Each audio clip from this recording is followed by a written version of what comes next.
Hey everyone, it's vmcampos Comic Book Fan. Welcome to another episode of the weekly vmcampos Comic Book Club. For the longer version of the video, head on over to Patreon, pledge for $1 and unlock the amazingness that is there for you. In the meantime, enjoy this shorter version of the video. So I recently picked up some back issues from eBay. No, not this one just came out. But anyway, there's that comic. The main thrust of this video is to unbox a few eBay back issues I picked up. So let's start with the first one. So as usual, you need the right tool for the right task, and I've got my little letter opener right here, so let's get to it. First up, we've got the Art of Usagi Yojimbo #2 from Radio Comics. Now this is a relatively rare series. There were only 2 issues, I believe, maybe 3. I'll put it up on the screen here. Published over by Radio Comics. I still don't know the full background history of how Usagi is at Radio Comics, because if you know the history of Usagi Yojimbo, you know that he debuted in Albedo #2, 1984, over at Thoughts and Images, Steve Gallacci's Thoughts and Images comic publisher. Then went over to Fantagraphics, where he was in various issues of Critters. Then he had his own series for 38 issues, I believe, at Fantagraphics. Then jumped over to Mirage Comics, the Ninja Turtles house, for 12 issues, and then jumped over to Dark Horse for 150 issues or so, 20 years literally, and now at the most latest, he's over at IDW, celebrating 2 years there or something. And so somewhere along the line, we got the Art of Usagi Yojimbo over at Radio Comics, and this is issue #2. Issue #1 is big bucks at the moment. And why is that? Well, we just got the brand new Usagi Chronicles, Rabbit Warrior, whatever it's called. I haven't seen the series yet, but the brand new animated streaming series. And anyway, issue #2 of this is also relatively rare. It doesn't come up on eBay as much. And if it does, it's at a price that might be a little bit unattainable. And if you're not a patron, go to the Patreon for $1, get access to everything, because we just did a whole walk through the whole book. That's what you're missing. Let's go on to the next book.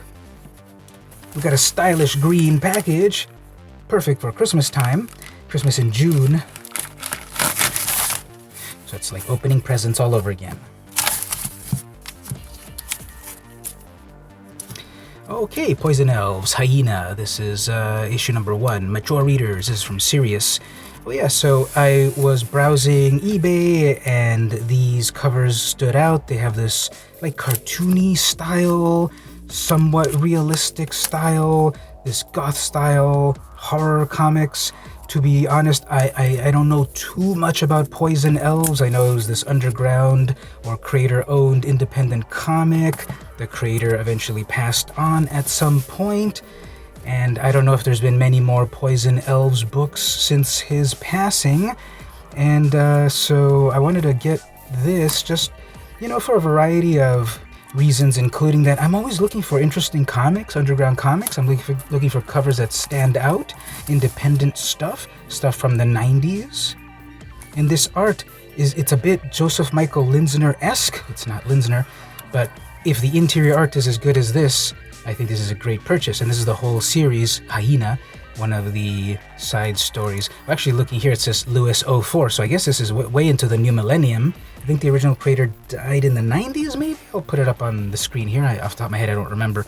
So this is later on in the run. We get kind of vibes of Vampirella right here, pale skin, skimpy outfit, all of this like weird demonic stuff. We got this little goblin that looks straight out of Magic the Gathering with a pack of dynamite. This one's holding some cool ninja gear. There's an elf over here with really cool ears. Another goblin thing with a mace. Then over here we're at some sort of seedy bar with demons, and look at this creepy guy over here in a Jack Skellington ripoff. And then we got some dancing going on. We've got some guy, some skinhead trying to beat up Death. And then this one is, what is that? Is that Hellspawn, Jim Lee's Hellspawn, making a cameo over with Poison Elves? No, I doubt it. But anyway, this was Poison Elves, Hyena, #1 through 4 from Sirius. And if you are in the free tier over at YouTube, enjoy these covers. You should go off over to Patreon to see the interiors of these books. Remember, it's only $1 to access the Patreon and support the channel, and you're missing so much for so little. Next up, we got another package.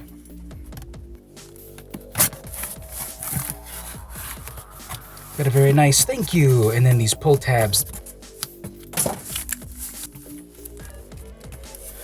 Oh yeah, here we go. We got the classic 2-issue story. Let me put it in the correct order. There it is. We got the classic 2-issue story that was part of that 1986 modernization of comic books. If you look back on the history of comics, we have, of course, The Dark Knight Returns, Watchmen. Those are often hailed as the beginning of the dark, grim and gritty comics. Things started to change in the late 70s. We got more of the horror books and so forth. And 1986 is a big watershed event. We have also Crisis on Infinite Earths. It was really the year of DC, I would say, at that time. Yes, we had the dark and grittiness of Daredevil. But these 2 issues in the 2 big Superman titles of the time really changed things, especially for Superman. This is Superman issue number 423 and Action Comics number 583. This is part 1, this is part 2. This is the historic last issue, a very special story by Alan Moore, Kurt Swan, and George Perez. Rest in peace, George. So this is basically modernizing these characters. There's some dark stuff that goes on in this issue here. A plucky reporter in the future is trying to report whatever happened to the Man of Tomorrow. When we start things off over here, the rampage of Bizarro, the killing of Clark Kent, the Legion of Superheroes' last salute. Yeah, some really dark, violent stuff happens here. It's a whole big interconnected tapestry of what happened in those mid-'80s that really changed comics to what they are now, a little bit darker and grittier, especially for the next several years. And then here, goodbye Superman, we'll miss you. There's Crypto. We have a very pensive Superman flying away. After this, Crisis on Infinite Earths would reboot the DC Universe. We'd get a brand new Superman number 1. Well, first we got the mini-series, which is amazing. It's a reimagining in 5 or 6 issues, reimagining of the Superman mythology for the brand new generation, the 80s. And then began a brand new Superman series. Let's check out the next books. Here's the final package. This one's quite a big package. I know what that's like.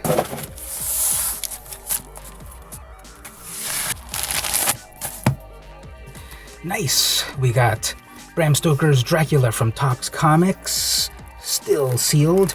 Alright, so this is amazing. Back in the 90s, everyone wanted to get in on this racket of comic books. They're gonna make us all rich. So many publishers popped up. And I remember Topps Comics, yes, the people that would bring you trading cards, got into comics as well. And they were pretty short-lived. If it was 5 years that they were around, that'd be pretty impressive. They had a variety of titles. They focused on licensed products for a while. There was a Friday the 13th Jason Goes to Hell comic. There was Zorro comics. There were X-Files comics. And this little artifact is a licensed tie-in to Bram Stoker's Francis Ford Coppola's Dracula movie with Keanu Reeves, Gary Oldman et al.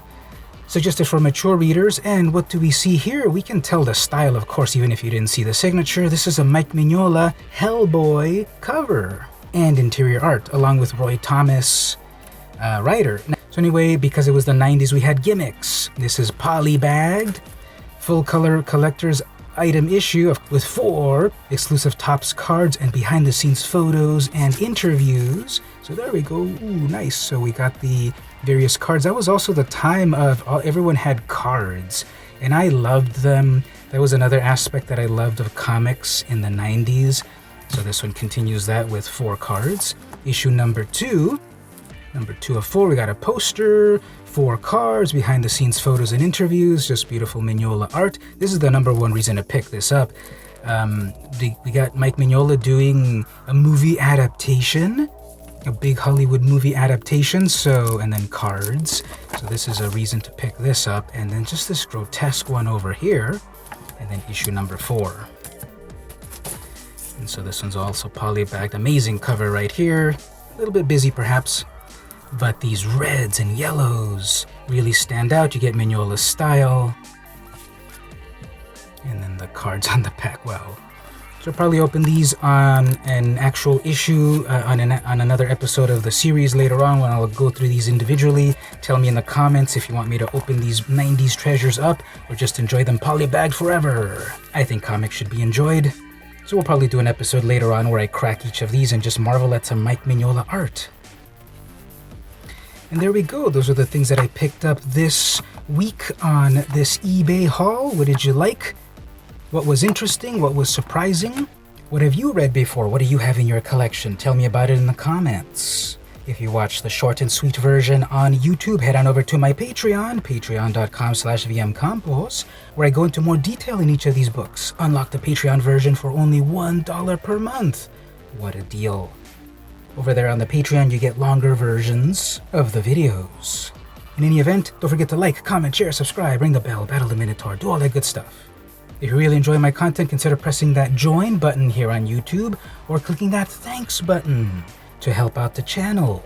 If you enjoy looking at comics just as much as me, consider pledging a couple bucks here and there. This has been VM Campos, and I'll see you next time.